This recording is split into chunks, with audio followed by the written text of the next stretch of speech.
Well, I wanted to just start off with the issue of the partial passwords that were leaked with the Secretary of State's on the website.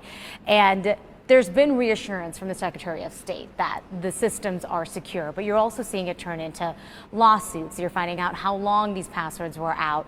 What do you say to skeptics who are still worried about the security of our system? Well, I think the news, you and others did a great job explaining this to people. So this password alone doesn't get you access. It's this password with another local factor of password that the local clerk has, and you have to have the physical access in the badged videotaped area. So there was no access that was on the cameras, no tampering, and so we're able to reassure people that thanks to the fact that we have several factors in our security, nothing was compromised. The final one is we have paper ballots in Colorado. So even if one of the candidates thinks that the county didn't go right, they can request a recount. And so there's a procedure for doing that. The ballots are there. And so I'm very confident in telling my fellow Coloradans every ballot will be counted fairly and accurately.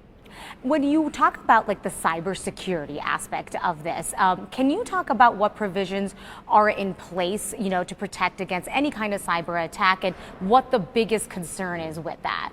Yeah, the clerk's systems are not online. They're not connected to the internet where they can be hacked into. That's why they value this badged access, videotaped access. You actually have to go to where the machine is. It can't be remotely accessed from somewhere else. So that's one of the main precautions that is taken against, let's say, hackers overseas or someone else, is that somebody would have to physically gain access to the room, and obviously that's heavily protected. Is there any current security threat or concern in particular? There's general warnings. Obviously, today some warnings came down from the feds on propaganda from foreign powers around the election. I think what they're trying to do, Iran, Russia, is sow distrust in the system. Whatever the outcome is, they fundamentally don't want Americans to trust it, because that weakens us as a nation when we don't trust our democratic institutions. And in many ways, this is the high point of our democracy. This is voting day, right? Whether you're for Trump or Kamala or wherever you're for, whatever you believe, this is your day to have your voice heard. And that's a key part of what makes our constitutional republic so sacred and wonderful. There is some nervousness, some anxiety as we head into election night. What would you say to those who are either worried about other people's reactions to the outcomes today? Like, what would you say to them? Well, look, people will have their voice heard today, and then tomorrow, the sun will rise and it'll be a new day, however the election turns out. I think it is really important that people vote and have their voice heard. And if you have your ballot, you need to put it in an official drop box by 7 p.m.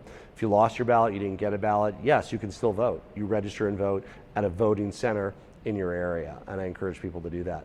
What would be your message to Colorado, as places like Denver7 are saying they are prepared for any kind of civil unrest, any potential violence? What would you want to tell to the people as we're waiting for? Well, it's always important to be prepared, and so I'm proud of law enforcement in Colorado, and the state is coordinating with local law enforcement to make sure that we're ready to keep the peace.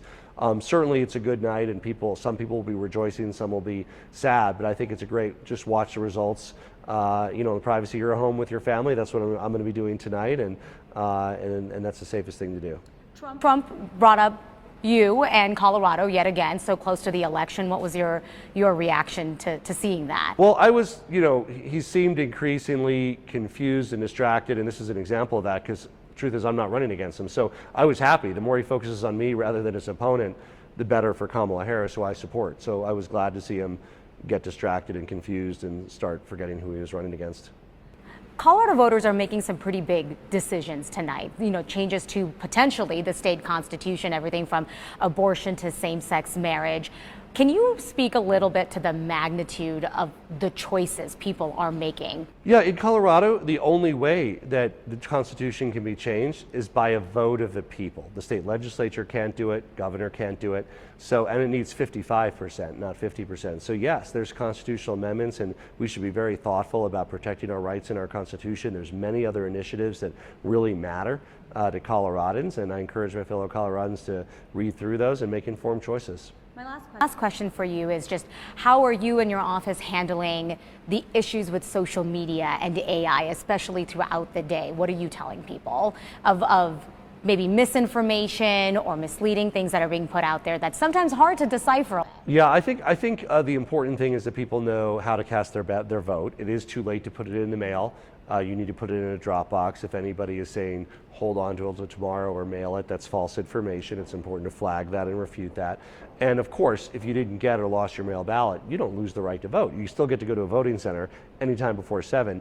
If you're in line before 7, you get to vote. So if you're there at 7, even if you don't get to vote till 7:30, as long as you're there by 7, you have your right to vote. Awesome. What am I missing? Anything else you wanted to add in? Thank you. Awesome. Thank you, Governor. I appreciate it.